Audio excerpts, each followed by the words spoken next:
ஒருவன் தொழுக போகிறான்.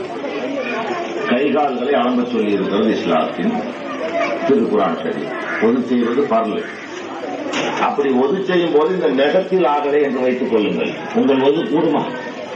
அப்புறம் தொழுகையும் கூட இல்லைங்களா? ஒது கூடுமா? கொஞ்சம் காலில் தண்ணி வரல, உடனே அங்க நிக்கிற வேண்டிய முழுசா நல்லா கலப்பதாக ஒரு மண்டல் ஒரு தட்டுறோம். அது உலகத்துல எந்த நாட்டுக்கு போனாலும் அது செய்வான். அவனுக்கு மொழி தெரியுதோ தெரியல சுத்தி காட்டிடுவான். அப்போ ஒரு சின்ன சடங்கு நிறைவேறாமல் போனால் அந்த முழு செயலும் நிறைவேறாமல் போய்விடுகிறது. தொழுக போகிறோம், ஒரு தக்பீரை விட்டுறோம், அல்லது போய் சலாம் சொல்லாம விட்டுறோம், அல்லது ஒரு ருக்கூக விடுறோம். தொழுக கூடுமா?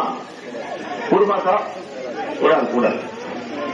அப்ப இறைவன் சொன்ன சிறு கட்டளைகள், அந்த சிறு கட்டளைகளை நீங்கள் மீறினாலும் இறைவனுக்கு ஆற்றிய பணியாக அது ஆகாது. அதுதானே உங்கள் மார்க்கத்தின் தீர்ப்பு. அதுதானே திருக்குறள் சொல்லி இருக்கிறது.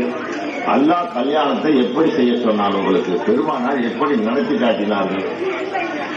எல்லாம் இப்படி சூப்பி திங்கிறான் உட்காந்து சோத்த. அதுல எல்லாம் ரைட், பெருமானார் வழிதான். அஜெட்டு முழங்கால் மேல வேட்டி கட்டியிருக்காரு, பெருமானார் வழிதான்.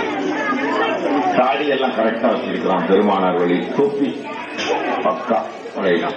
அந்த பார்வையில் தோற்றத்துல நீங்கள் எல்லாம் முன்னேற்ற பார்வைக்கு நல்ல ஒரு இறைவனுக்கு அடிபணிந்த அடிமைகள் போல் இருக்கிறீர்கள். அது நல்ல ஒரு பண்பாடு, ஒரு கலாச்சாரம். ஆனால் நெஞ்சுக்குள் நீங்கள் வஞ்சகர்களாக இருக்கிறீர்கள். வஞ்சகர்களாக எப்படி?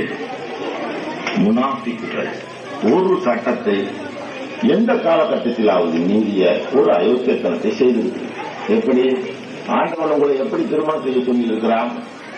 பெண்ணுக்கு பணம் கொடுத்து, அவளுக்கு தேவையான பணத்தை கொடுத்து அவளை நீ திருமணம் செய்ய வேண்டும்.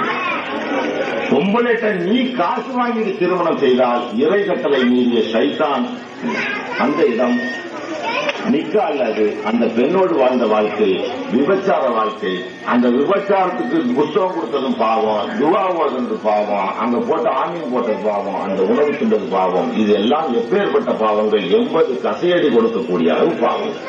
யாராவது மறுத்து சொல்லுகிறீர்களா? மறுத்து சொன்னால் காசு